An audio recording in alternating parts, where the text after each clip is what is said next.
Ashamaa harka fuunee kabajamtootaa fi jaallatamtoota hordoftoota qaroo miidiyaa oduuwwan guyyaa har'aatiif qabanne hangafoota isaanii dursuun isin dhageessifna.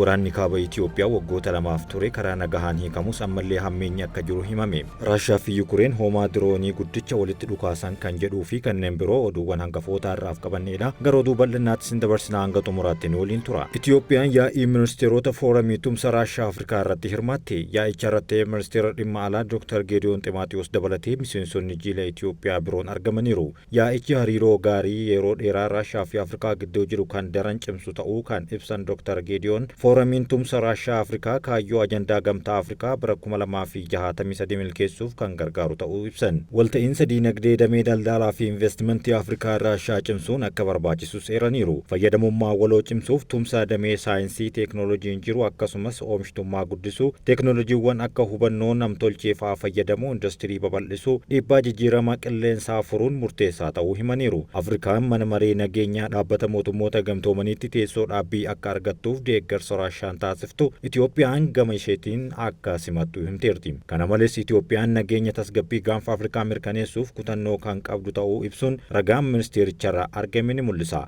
Ichaan cinatti Dr. Geediyoon ministeerota dhimma alaa biyyoota Afrikaa waliin mari'ataniiru.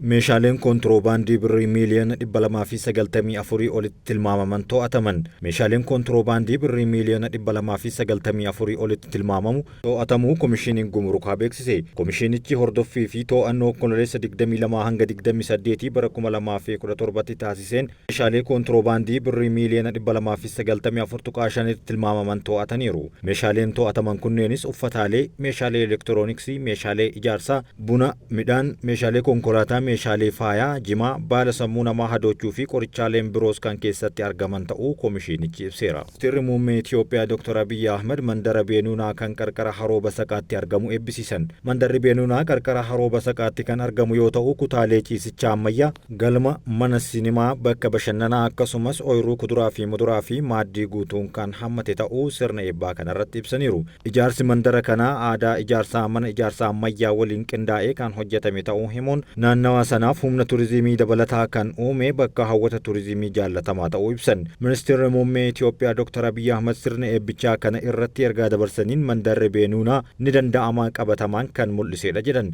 Naannichi haala qilleensaa fi teessuma lafa rakkisaa akka qabu eeruun kana dandamachuun mandara bareedaa dhugoomsuun akka danda'ames dubbataniiru. Qormaanni kun Itoophiyaa jijjiiramuu irraa akka hin dhaabne kan itti mirkaneeffanneerra jedhanii hoteelli Skylight mandaricha akka hoogganus eeraniiru.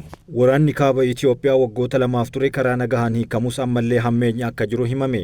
Waliigalteen nagaa waggaa lama dura taajjabdummaa Ameerikaa fi gamtaa Awurooppaatiin akkasumas jaarsummaa gamtaa Afrikaatiin Piriitooriyaatti mallattaa'ee waraana kaaba Itoophiyaa keessatti dhiiga dhangalaasaa ture xumuruu isaatiin kan jajamu yoo ta'us amma dhimma irratti dubbatamu ta'ee itti fufeetiin jira. Gama tokkoon waliigaltichi uummata Tigraay waggoota lamaaf waraana hamaa keessa tureef boqonnaa argamsiiseera. Gama biraatiin namoonni waraana kanaan miidhaman hin bayyananne jedhanii dubbataniiru. Bu'uuraaleen misoomaa waraana kanaan barbadaa'an irra caalaan isaanii akka hin deebine jiraattonnis dubbatan.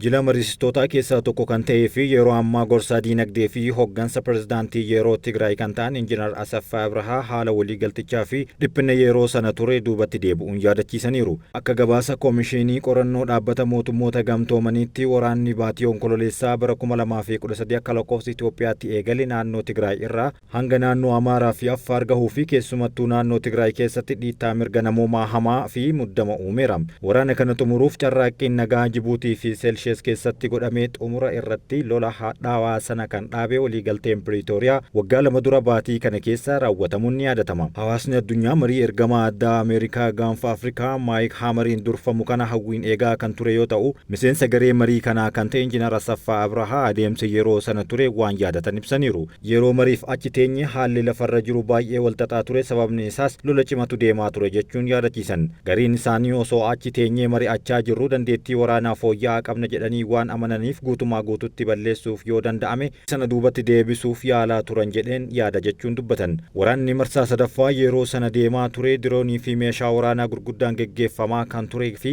gamalachiinuu yeroo dheeraaf qophaa'aa waan turaniif ulfaataa turan jedhan.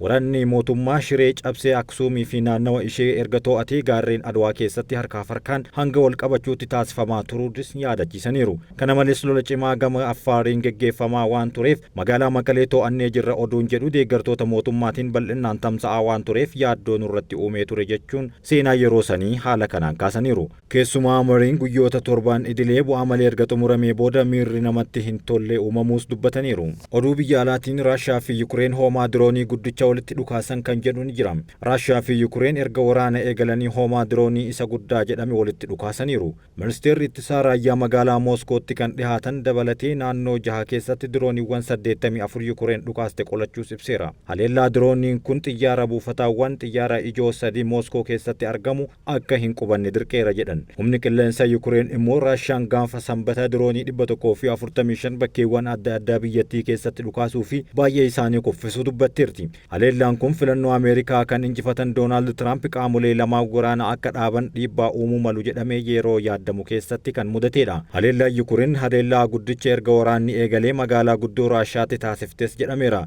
Aangawaan Raashiyaa haleellaan kun baay'ee cimaa ta'uu amananiiru.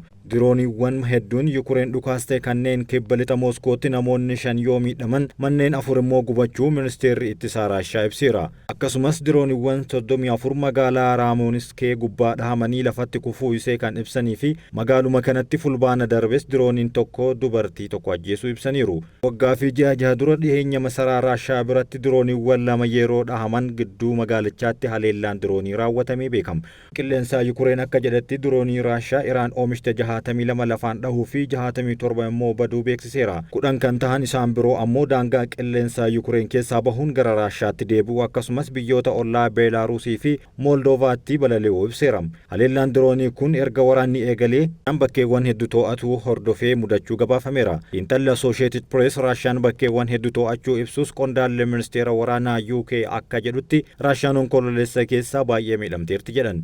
Giddugaleessaan loltuun 1500 jalaa du'uu fi guyyaa guyyaan loltoonni miidhamuu ragaa qaban BBCtti dubbataniiru. Doonaald Tiraamp yeroo duula filannoo geggeessan waraanicha guyyaa tokkotti akka dhaabsisan himanii turanillee akkamiin akka raawwatan garuu hin dubbanne. Kabajamtootaa fi jaallatamtoota hordoftoota qaroo miidiyaa oduuwwan guyyaa kanaaf qabanne kan hangammaatti turedha. Isin waliin kan ture Amiin Shubbiseetii waan nu dhageeffattaniif galatooma.